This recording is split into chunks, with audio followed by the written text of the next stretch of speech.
Le PMI de HSBC de la Chine s'est contracté jusqu'au plus bas sur un an en avril, ce qui a augmenté le nombre croissant de signes que l'économie de la Chine se décélère plus rapidement que prévu. Je m'appelle Sinead McLaughlin et c'est votre revue de presse de jeudi. Le PMI de HSBC a chuté de 49,2 ce mois-ci après un bref rebond en février. L'indice s'établit actuellement au-dessous du niveau de 50 points qui sépare la croissance de l'activité de la contraction sur une base mensuelle. Tandis que la forte baisse de l'emploi connue en mars s'est légèrement atténuée et les commandes à l'exportation ont augmenté pour la première fois en 3 mois, les nouvelles commandes ont reculé jusqu'au plus bas sur un an de 49,2 par rapport à 49,8 enregistrés en mars, ce qui a témoigné de l'affaiblissement de la demande intérieure du pays. Un économiste à HSBC a également parlé de la faible demande, ayant ajouté qu'il y avait des pressions déflationnistes plus fortes sur le secteur manufacturier et les prix des intrants et des extrants ont chuté plus rapidement. Les conditions d'exploitation dans le secteur manufacturier de la Chine se sont légèrement détériorées pour le deuxième mois consécutif en avril. Les fabricants ont également supprimé des emplois pour le 18e mois consécutif, suggérant que le gouvernement fait face à des obstacles pour atteindre son objectif de créer 10 millions de nouveaux emplois urbains cette année. Les économistes ont dit que l'extrême faiblesse connue en mars peut être partiellement expliquée par les dates tardives des célébrations du Nouvel An lunaire cette année.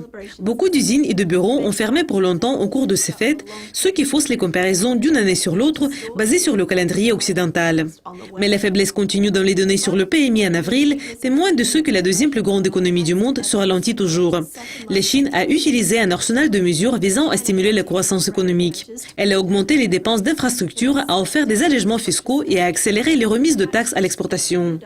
La Banque centrale a réduit les taux d'intérêt 2 fois depuis novembre, en plus d'autres mesures monétaires et fiscales annoncées au cours de l'année dernière. Plus récemment, au début de cette semaine, on a vu la réduction de 100 points de base du ratio de réserve obligatoire des banques. Plus de mesures de soutien sont attendues dans les mois à venir et la Banque centrale va se lancer dans sa campagne d'assouplissement la plus audacieuse depuis la crise financière mondiale. Malgré la faiblesse dans les principaux chiffres, les données initiales du PMI ont apporté également de bonnes nouvelles. Il y avait une lueur d'espoir dans les données sur les exportations. On a enregistré une amélioration des nouvelles commandes à l'exportation en avril, ce qui suggère que la demande étrangère pourrait progresser. Un économiste basé à Singapour a dit « Bien que récemment il y ait eu une tendance à l'affaiblissement, nous ne voyons pas de raison pour nous préoccuper trop. La réduction du ratio de réserve obligatoire des banques, qui a eu lieu lundi, est venue trop tard pour produire une influence sur les données d'aujourd'hui, mais elle devrait aider à soutenir l'activité au cours des mois à venir. Et nous nous attendons à ce que les décideurs politiques prennent plus de mesures de soutien pour assurer que la croissance ne recule pas plus. » C'est tout pour les revues de presse de jeudi. Merci d'être avec nous. Monica Gibson va vous présenter la prochaine édition demain. Au revoir.